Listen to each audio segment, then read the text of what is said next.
សួស្តីបងប្អូនទាំងអស់គ្នាបាទថ្ងៃនេះបានហាត់ប្រាណទៀតហើយបាទគឺហាត់យកជើងបងប្អូនបាទហើយសូមអធិស្ឋានទុកមុនផងបងប្អូនទាំងអស់គ្នាបាទបើសិនជាការ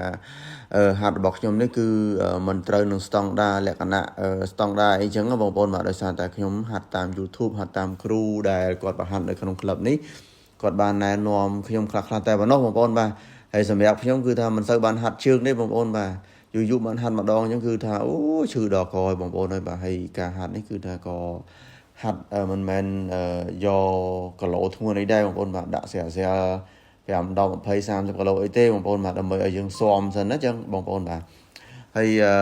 បងប្អូនបាទសម្រាប់ការហាត់ប្រាណយកជើងនេះគឺវាសំខាន់ណាបងប្អូនបាទកាលណាដែលយើងហាត់តែខាងលើ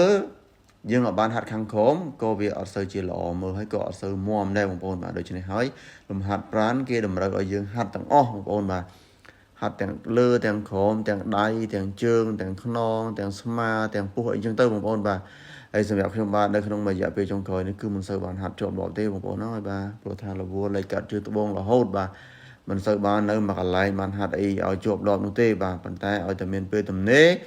គឺខ្ញុំតែងតែទៅឆ្លៀតហាត់ប្រាណបងប្អូនបាទមិនដើម្បីសាច់ដុំមិនដើម្បី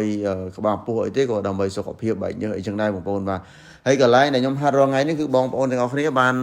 ដឹងហើយថាវីដេអូមុនខ្ញុំតែងតែបង្ហាញពីទីតាំងរបស់ខ្ញុំហាត់ប្រាណបាទគឺរាល់ថ្ងៃនេះខ្ញុំហាត់នៅក្នុងក្លឹប KC Sport Club បងប្អូនបាទដែលមានទីតាំងនៅក្នុងផ្សារ KC បាទបើយើងជិះពីពលានយន្តហោះមក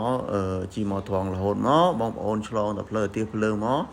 ប្រហែលម៉ែត្រមកគឺកលេចមើលខាងឆ្វេងដៃមកបងប្អូនឃើញខ្លោងទ្វារផ្សារ KC ឯងបងប្អូនបាទហើយបងប្អូនចូលមកក្នុងផ្សារហ្នឹងមកបងប្អូនចូលមកចដាយួនចុច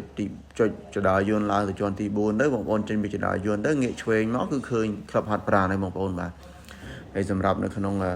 ក្លឹប KC Sport Club នេះមានច្រើនជម្រើសមែនតើបងប្អូនបាទមកតែមួយកន្លែងគឺមានសេវាកម្មច្រើនមុខបងប្អូនបាទគឺមានហាត់ប្រាណ Steam Zona អាំងហែលទឹកមាន Restaurant Sky Bar មាន Mart នេះទៅមកអេបងប្អូនហើយបាទបងប្អូនទាំងអស់គ្នាបងប្អូនបាទបើសិនជាបងប្អូនទាំងអស់គ្នាមានបំណងចង់បានសុខភាពល្អហើយក៏ដើម្បីរូបរាងកាយស្រស់ស្អាតសោះសង្ហានោះសូមកុំភ្លេចណាជិះពេលហាត់ប្រាណទាំងអស់គ្នាបាទហើយបើមិននឹងទៅហាត់នៅណាទេមកបាទហាត់នៅក្លឹប KC Sport Club នេះជួបជាមួយខ្ញុំបាទក៏ដូចជាស្រីស្អាតផុសស្អាតជាច្រើនអ្នកទៀតបាទក៏ដូចជាគ្រូបងវឹកហ្នឹងថាអូហេនសាំណាស់បងប្អូនហើយបាទអូខេបងប្អូនបាទវីដេអូនេះមានតែប៉ុណ្្នឹងទេបាទជូនពរបងប្អូនទាំងអស់គ្នាសុខភាពល្អសំណាងល្អជោគជ័យទាំងអស់គ្នាបាទទំនេរកុំភ្លេចស្លៀកហាត់ប្រាណដើម្បីសុខភាពទាំងអស់គ្នាបាទអូខេបាយបាយជួបខ្ញុំបាទនៅវីដេអូក្រោយទៀត